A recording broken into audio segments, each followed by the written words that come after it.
नमस्कार, Pradeep Talekar and family या चॅनलवर आपलं स्वागत आहे। मी तुम्हाला आज ना उडदाचं पीठ कसं करतात आणि पिठी कशी बनवतात ते तुम्हाला दाखवणार आहे मी। चला मग हे बघा, हे कुळीद आहेत, हे भाजून घेतलेले आहेत। याच्यात मी ना भरडून डाळ बनवते, नंतर मग पीठ बनवणार आहे। आता हे बघा, मी जातं घेतलेले आहे। आता हे जात्यामध्ये घालते थोडे थोडे। हे बघा,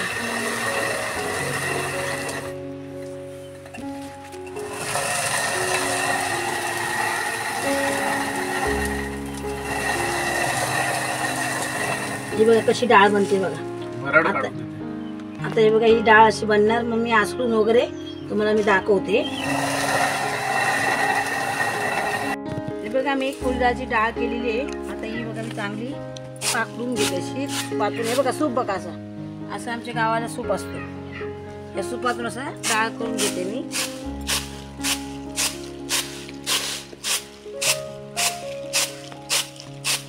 ही बघा डाळ, बघा कशी डाळ झालेली आहे मस्त। आणि नंतर ना ही दळताना ना याच्यात बडीशेप आणि ना काळी मिरी टाकायची आणि घरघंटीवर दळून घ्यायचा। मग उडदाचं पीठ तयार। हे बघा, ही उडदाची डाळ आहे। मी ना तुम्हाला ना गावाला दाखवलेली होती मी, ते कुळीत भरडलेली भाजून वगैरे ना भरडून ही डाळ करून आणली मी। हे आता मी दळणार आहे, त्याच्यामध्ये मी टाकणार आहे बडीशेप घेतलेली आहे मी। तीन चमचे बडीशेप घेतली आहे आणि 1 चमचा काळी मिरी घेतलेली आहे। ही थोडीशी परतून घेते मी।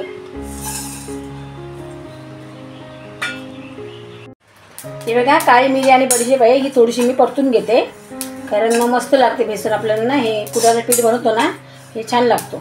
काही वेळी सुंठ पण घातली तर चालते, मी सुंठ घातली नाही आहे। मी काळी मिरी आणि बडीशेपच टाकलेली आहे।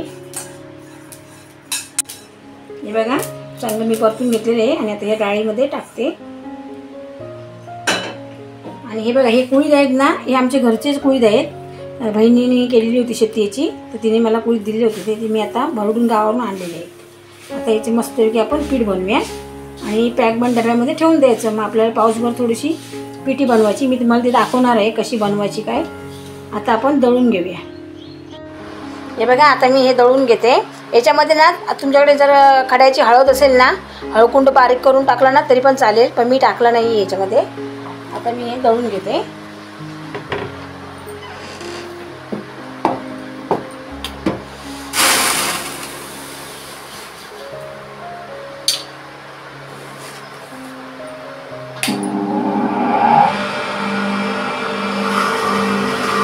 हे बघा, मी उडदाचं पीठ दळून घेतलेलं आहे। हे बघा, आता ह्याच्यामध्ये मी हळकून टाकते असते ना तर हा पिवळा झाला असता, पण आपण नंतर हळद वापरायची। त्याच्यासाठी साहित्य घेतलं आहे बघा, मीठ घेतलेलं आहे, हळद घेतलेली आहे, हा एक कांदा घेतलेला आहे, कोथिंबीर आहे, मिरची घेतलेली आहे, हे मी 4 मिरच्या घेतल्यात आणि कढीपत्ता घेतलेला आहे आणि पाणी घेतलेलं आहे। हे बघा, या भांड्यामध्ये ना मी 3 चमचे ना पीठ घेते, कारण हे जास्त नाही घ्यायचं, कारण घट्ट असतो ना, म्हणून 3 चमचेच मी पीठ घेणार आहे। हे बघा, आता छोटा आहे म्हणून मी जरा एक्स्ट्रा टाकला। आता ह्याच्यामध्ये मी हळद टाकते। आता चवीनुसार मी मीठ टाकते। तुम्हाला जेवढी पिठी पाहिजे आहे ना तेवढी तुम्ही करू शकता। आता ह्याच्यामध्ये मी पाणी टाकते। 1 ग्लास पाणी टाकलेलं आहे, अजून लागणार आहे, पण मी हे एकजीव करून घेते।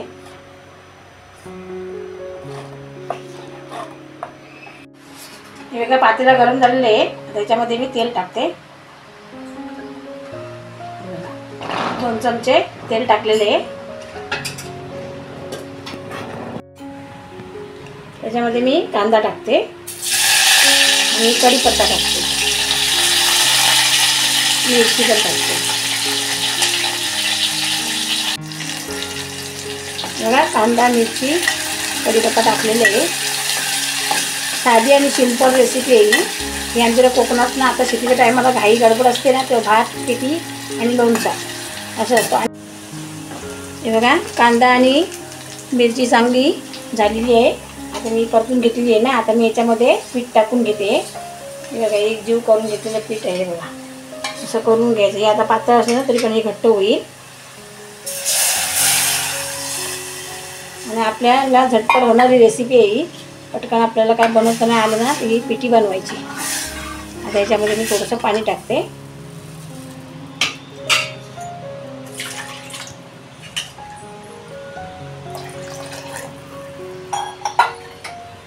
चांगली उकळी आल्यावर ना नंतर मग मी कोथिंबीर टाकणार वरून. हे बघा चांगली उकळी आलेली आहे बघा. अशी उकळी यायला पाहिजे. हे बघा किती घट्टपणा येतो बघा. तुम्हाला घट्ट पाहिजे तर घट्ट करू शकता, पातळ पाहिजे तर पातळ करू शकता. हे बघा आता ह्याच्यामध्ये ना मी ओलं खोबरं टाकते, कारण आमच्याकडे ओलं खोबरं टाकलं जातो.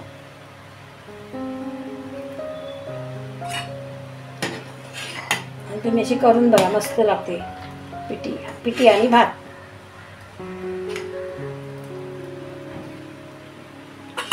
आता याच्यामध्ये मी कोथिंबीर टाकते.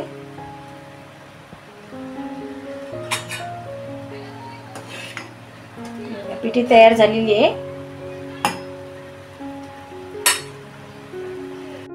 हे बघा पिठी आणि भात. पिठी बघा किती मस्त झालेली आहे. आणि हा मी ना जिरा राईस बनवले. तुम्ही साधा भात बनवला तरी चालेल. पिठी आणि भात खाऊन बघा किती मस्त लागतो आणि एक नंबर होतो.